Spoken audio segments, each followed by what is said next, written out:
Hey everybody, and welcome back to another episode of Tanner's Favorite Things. I'm Tanner Knight, and today we have a guitar unboxing. I know it says Yamaha on this box, but it is not in fact a Yamaha guitar. Let's cut into it and take a look. Alright, so in this box we have a red Telecaster looking guitar, but it is not a Telecaster. Let's go ahead and take a look at what we've got. It is in fact a Peavey Reactor, their version of the Telecaster, the classic body shape. This one appears to be Fiesta Red. I'm sure Peavey has their own flavor of red that they call it, but let's take a look at this guitar.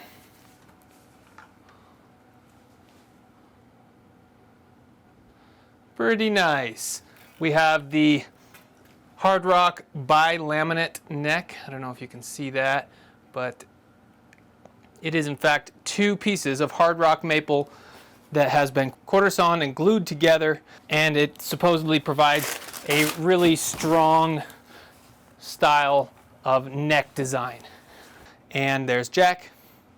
So there she is in all her glory. This is a 90s Peavey Reactor. I'm not exactly sure what year in the 90s. I would say probably 94, but it's basically your standard Telecaster layout. You have the single coil in the bridge, single coil in the neck.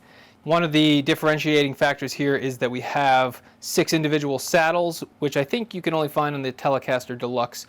There may be other models that have it, but either way, it's usually the 3 shared saddles, the two strings to a saddle type setup. Otherwise, that bridge plate is a little different, but it orients that bridge pickup in the same direction, as well as that lipstick style neck pickup. So this finish looks to have what's called orange peeling, and we'll get you a close-up of that. But orange peeling is kind of what happens when usually an orange or red guitar, sometimes it happens with silver guitars as well, because I think it usually comes down to the silver paint, but I think the gold underpaint as well. There's usually a layer of gold or silver under these vibrant colors to make them pop, and that's what starts to bubble up underneath the red finish, and it just looks a little weird, but it's an honest style of aging, and it's similar to finish checking, if you will, but this one looks like it's entirely orange peeled. Let's take a look at the back. All right, pretty standard. We have a string through design. You can see the 6 ferrules there. Looks to be a black metal neck plate holding the neck to the body. We have the 90s style Peavey tuners, which don't have any branding really, but you'll find those on a lot of Peavey guitars in the early 90s. There's a pretty good sized ding on the lower edge here.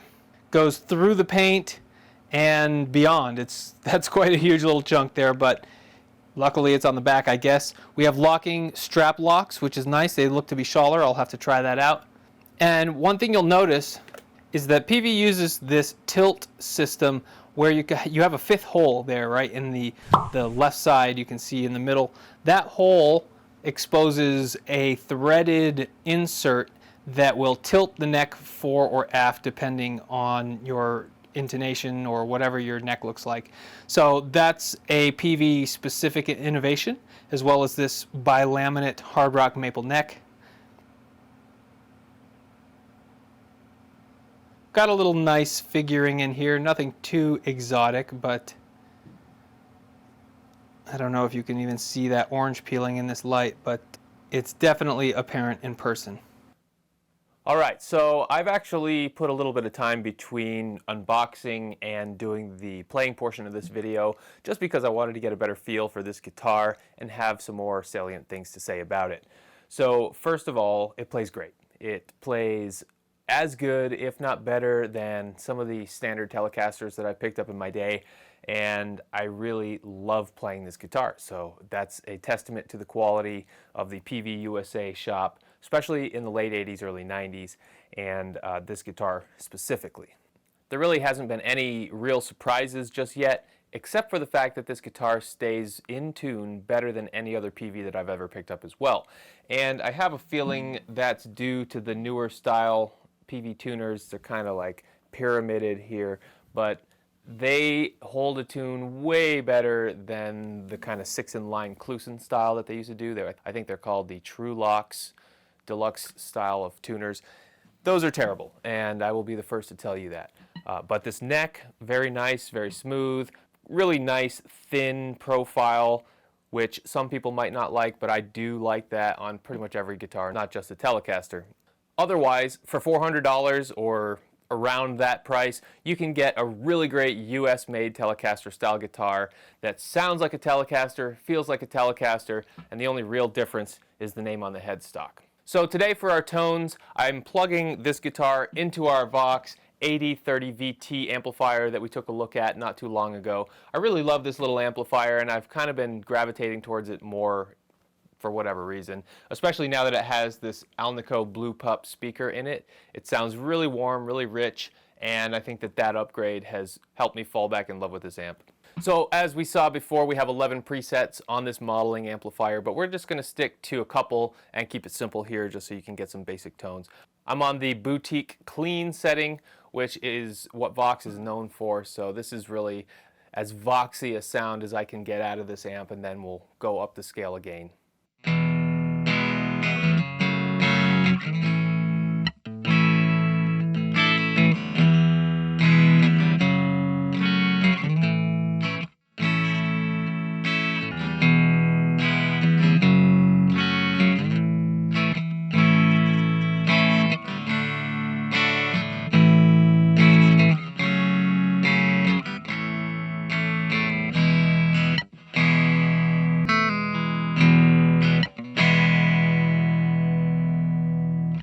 Really nice chimey cleans. We're in the bridge, by the way. Let's go ahead and hear what the neck pickup sounds like in a similar kind of riff.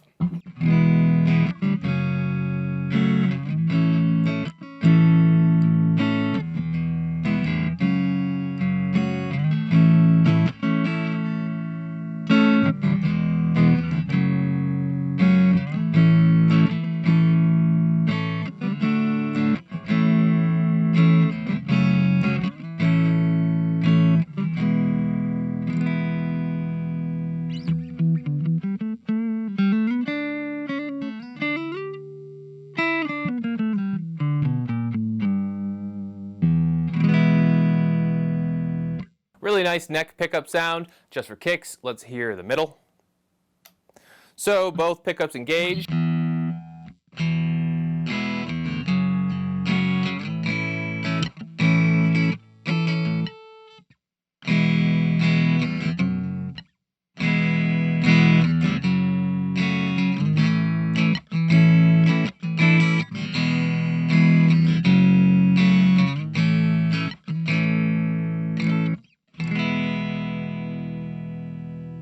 So all really usable tones on this Telecaster in the clean position, and I really like what we got here. Let's go into the bridge and go up the scale again. I like the AC30 setting on this Vox amp. It's Voxy as well, so let's go ahead and dial that in. And here's our AC30 on this Telecaster style Peavey Reactor guitar.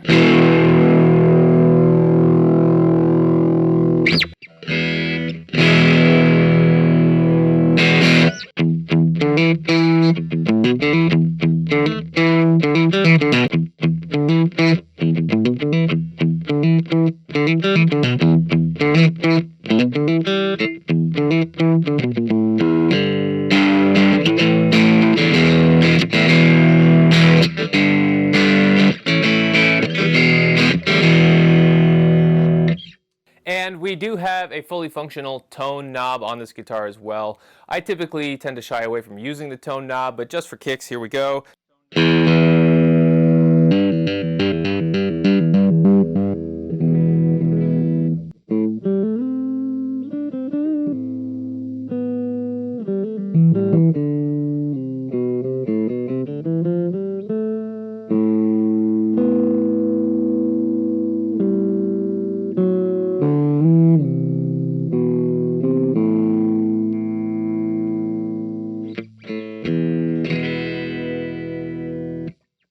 I actually do like that tone knob engaged a little bit. It's kind of right in the middle right now. This is fully open. That's fully closed, and right in the middle for the bridge.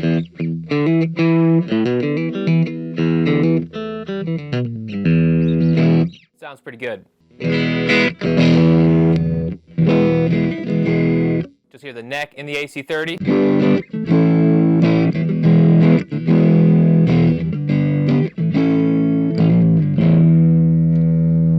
Probably got to wind the tone back for the neck. It's a little bit darker, a little more muffled.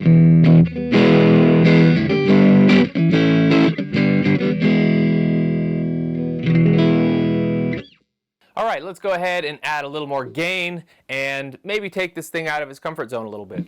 All right, I'm in the new metal setting on this Vox AD30 VT amp, and it sounds a little bit like this.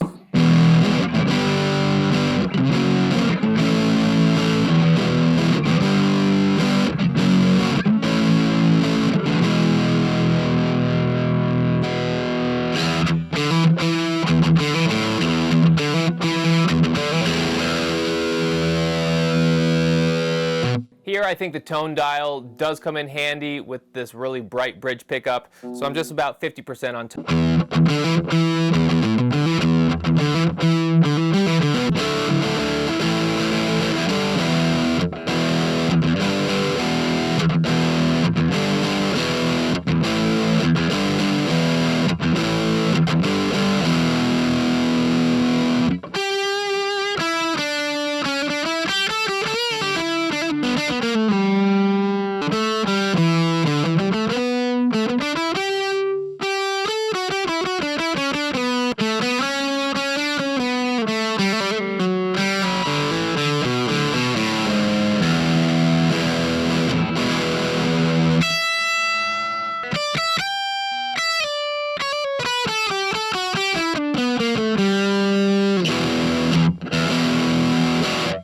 That's a really usable, crunchy tone. I like that quite a bit.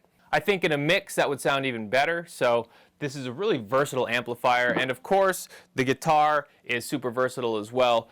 Yes, it is a Telecaster form factor. Yes, it has Telecaster sounds and attributes, but I think Peavey really has an eye for versatility. Even when they're making these classic shapes like this, they have a Stratocaster variant called the Predator, I think.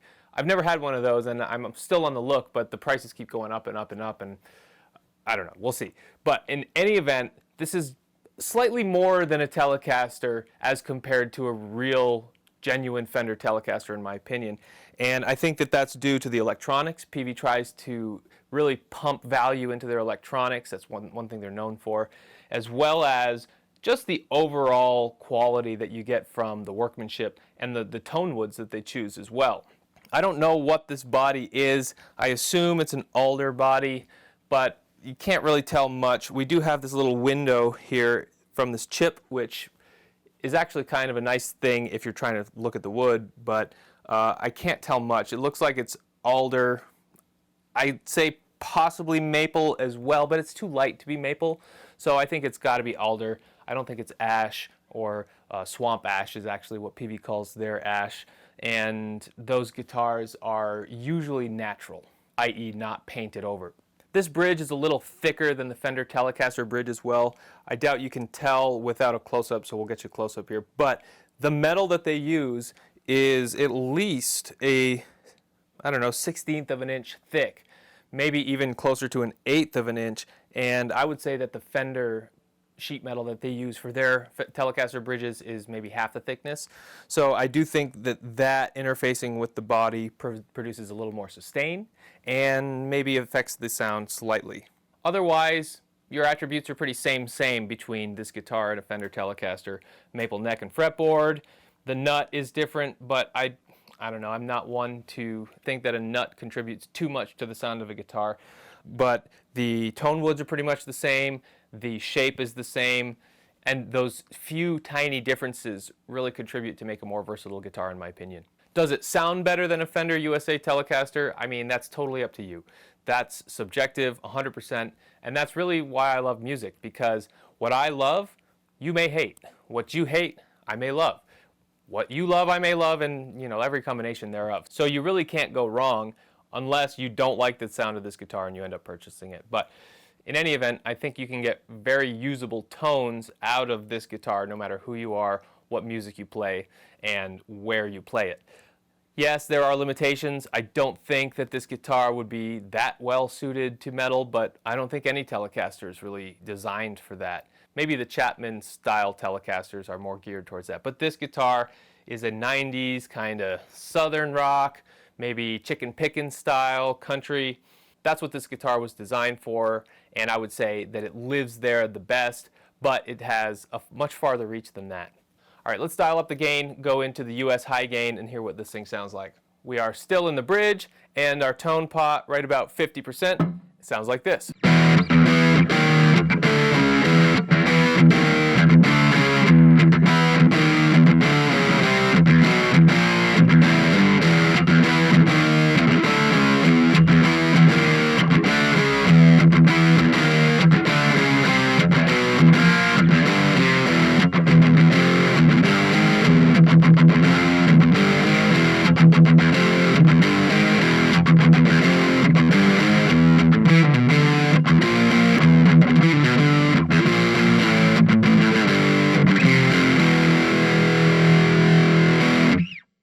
Pretty respectable, I'd say. I'm not going to go too far out on a limb and say that this is where this guitar sounds the absolute best, because I think that these pickups might be pushed a little bit hard with that much gain, but they're also quite high in the actual pickup pockets. So I might lower this bridge pickup just a hair to take some of that heat out of it. Otherwise, it can get a little harsh, especially with the tone wound all the way open. Just so that we can say that we did it, let's go ahead and drop the D and hear what this thing sounds like in a little bit lower tuning.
So this guitar has exceeded my expectations again.